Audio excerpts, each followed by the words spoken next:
আসসালামু আলাইকুম। আজকে চলে গেছিলাম খাওয়ার জন্য কিছু কাঠের গুঁড়া আনার জন্য। তো প্রথমে চলে গেছিলাম যে আমাদের যে স্থানীয় যে মিলটা, মানে যে মিলে কাঠ ভাঙায় বা কাঠ চিটা করে, সেই মিলে চলে গেছিলাম। এখানে আপনারা দেখতে পাচ্ছেন নিচে কত পরিমাণ মানে কাঠের যে গুঁড়াটা পড়ে রয়েছে। তো আমি গেছিলাম এখানে এক বস্তা কাঠের গুঁড়া আনার জন্য। তো প্রথমে যাই শুনি যে বস্তা নিতে বলে নিজেদের বাসা থেকে নিয়ে আসতে হয়। কারণ আমি বস্তা সারা গেছিলাম, পরে স্থানীয় যে দোকানপাটগুলো থাকে সেই দোকান থেকে একটা বস্তা কিনছি। তো এই যে দেখতেই পাচ্ছেন, ওই সময় আমার খেয়াল নেই যে ভিডিও করার, তো ওই সময় ভিডিও করতে পারিনি। তো বাসায় আনার পর একটা ভিডিও করলাম। এই যে এক বস্তা 50 কেজির যে চালের বস্তা আর এক বস্তা কাঠের গুঁড়া আমার কাছে দাম নিয়েছিল 150 টাকা। তো আপনাদের এলাকায় কত টাকা দাম আপনারা আমাদেরকে জানাবেন। আমি চাইলে আরও কমে আনতে পারতাম, কিন্তু বৃষ্টির দিন এত বার্গেনিং করিনি গে, তাই যে দাম বলছে আমি এই দামে নিয়ে এসেছি। মানে 50 কেজির একটা বস্তা, এখানে প্রায় কয়েক কেজি কাঠের গুঁড়া, প্রায় মনে করেন যে 30 কেজি 35 কেজির মতো কাঠের গুঁড়া আছে এখানে এই বস্তাটার ভিতরে।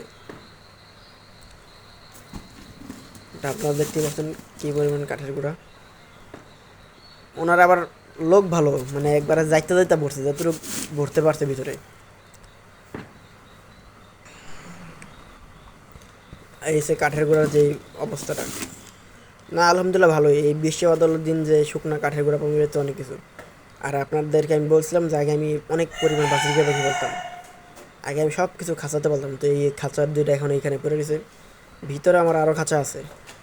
মানে বাজিকা পাখির পুরো ফুল সেট আপ এই দুটায়, হাড়ি বান্ধা সব কিছু পুরো ফুল সেট আপ এক কথায়। তো আগে এক সময় আমি প্রচুর পরিমাণে এরকম বাজিকার পাখি, লাভ বার্ড, পরে ফাইটার মোরগ এগুলো পালতাম। এখন আর ওরকমভাবে এগুলো আর পালা হয় না। তো কাঠের গোড়া নেহান বিছাই দেব। প্রথমে আগের যে ময়লাগুলো ছিল আপনারা দেখছিলেন, সেই ময়লাগুলো একটা বালতিতে ভরছি, ঝাড়ু দিয়ে একটা বালতিতে ভরছি, বইটা এই কাঠের গোড়াগুলো এখানে ফেলাই দিতেছে। মুরগি আপনারা দেখতেই পাচ্ছেন। আর এই ময়লাগুলা, মানে আগের যে ময়লা আবর্জনাগুলো ছিল, আগে তো শুধু ধানের যে তুষ, এই তুষ দিয়েছিলাম। তো তুষে কাম হয়নি, আর তুষের দামটা একটু বেশি, সচরাচর প্রায় 15 টাকা 14 টাকা করে কেজি পড়ে ওইখানে। আর কাঠের গোড়া এক বস্তা আমি আনছি কত, প্রায় 150 টাকা দিয়ে। আর আমার কিছু মোরগের যে বাচ্চাগুলো খালি বেরো যায়। আর এই হচ্ছে আমার বাচ্চার যে বারিন্দা এই বাচ্চাগুলো খালি বের হয়ে যায়।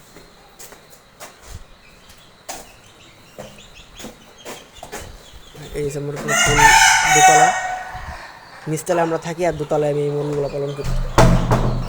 দোতলার কাজটা আমি এখনও ওরকমভাবে কমপ্লিট করা হয়নি, তাই সেই সুযোগেই মানে মুরগিগুলো কিছু উঠেছি। বাচ্চাগুলো অতিরিক্ত পরিমাণ জ্বালায়, যতটা একটু খোলা পাইলে বাচ্চাগুলো বেরো যায়। আর বাচ্চাগুলো কাউকে ভয় পায় না, ছোটোবেলা থেকে মানুষের সাথে ছিল।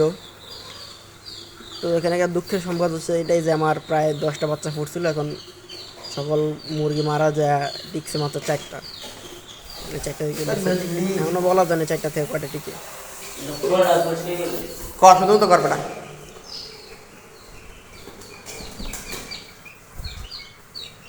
দেখছেন আবার বেড়ে গেছে। আরে মুরগি দরজাটা একটু খোলা পাইলেই হয়েছে বেড়ে যাবে। আর এদেরকে ঢোকানোটা যে কি একটা কষ্টের। আর একবার যদি এই ব্যালকনি থেকে যদি পড়া যায়, তাহলে পুরা বাড়ি দৌড়ায় আবার খুঁজে আনতে হবে। আবার অনেক সময় এরকম আমার এইখান থেকে পড়া 2টা বাচ্চা মারা গেছে, দুতলা থেকে পড়া। ব্যালকনিতে আসলে আমি ডাউন দিয়েছি, লাভ দিয়ে গেছে, 2টা মুরগি বাচ্চা মারা গেছে। মানে পুরা বাড়িতে সব অপ্রয়োজনীয় জিনিসপত্র সব এই জায়গায়। আর এখানে দেখতে পাচ্ছেন আমার খাঁচাটা, এই খাঁচাটাকে একটু বড়, মানে ভিতরে যে রুমটা ওই রুমে দেবো। এটা হচ্ছে আমার মুরগির খাঁচা, যখন ফাটাই মুরগি বলতাম তার বাচ্চাগুলোকে এখানে রাখতাম, ফাটাই মুরগি বাচ্চা। এই খাঁচাটারে একটু বড়, মানে ভিতরে রুমটা নিয়ে একটু পরিষ্কার করে। আর এই মুরগিগুলো অতিরিক্ত পরিমাণ জ্বালায়। আর এটা হচ্ছে আমার বাড়ির বিটার, মানে লাল বিটারটা দেখছেন। তারপর একটা বাচ্চা এখানে ভিতরে রয়ে গেল। আরে বেড়া দেখছেন, একটা না 2টা। এই বাচ্চাগুলো আমার বেশিরভাগ জ্বালায়। বড় মুরগি কিন্তু এত একটা জ্বালায় না, খাবার দিয়েই বসে থাকে। আর এই বাচ্চাগুলো শুধু একটু ফাঁক পাইলে বেড়ে যায়।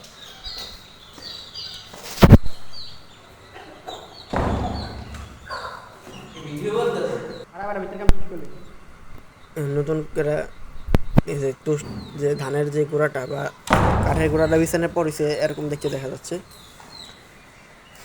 ভিডিওতে দেখতে পাচ্ছেন একটু মাঝখানে মাঝখানে একটু পাতলা করেছি, কারণ আমার যেহেতু জায়গাটা বড়, প্রায় 1 বস্তা কাঠের গোড়া এখানে ফালাইছি, তারপরেও হয়নি এরকমভাবে। আর এই যে সেই খাঁচাটা দেখতে পাচ্ছেন, এখানে হচ্ছে বাচ্চাগুলা। আর আমার একটা মুরগির চোখে একটু সমস্যা আছে, তো সেই মুরগিটার খাঁচা আটকে রাখছি। এই যে ফুল সেট আপ। আপনারা একটু কমেন্ট করে বলবেন যে এখনকার পরিবেশটা ভালো ছিল নাকি আগের যে পরিবেশটা ছিল ওইটা ভালো ছিল। আগে ছিল ওই কোনায় শুধুমাত্র একটা ডিম পাড়ার বক্স, তো এখানে যাই দেখি একটা মুরগি একটা ডিম পারছে। এখন আমার এখানে হয় কি, মানে কোনো মুরগি ডিম পারলে যে মোরগগুলা সকল মোরগ মিলা ডিমের একবার ঠুকরা খেয়ে ফেলায়। তো আপনার একটু আমাকে বলবেন যে কী করলে এই সমস্যা থেকে বাঁচা যাবে। তো আমার এখানে বর্তমানে রানিং ডিমের মুরগি আছে 3টা। আমি আরও কিছু মুরগি অ্যাড করবো, আর নিচে কিছু মুরগি আছে, মানে বাসার নিচে মুক্তচরণভাবে ছেড়ে পালি, এখানে কিছু আছে। আর এসে আমার কোয়েল পাখিগুলো সুস্থ আছে মোটামুটি। আর এই সেই খাঁচাটা ভিতরে যে মুরগিটা, এই মুরগির একচুয়ালি সমস্যা, তাই ওরা আটকে রাখছি। দেখতে পাচ্ছেন ওরা একটা চোখে মানে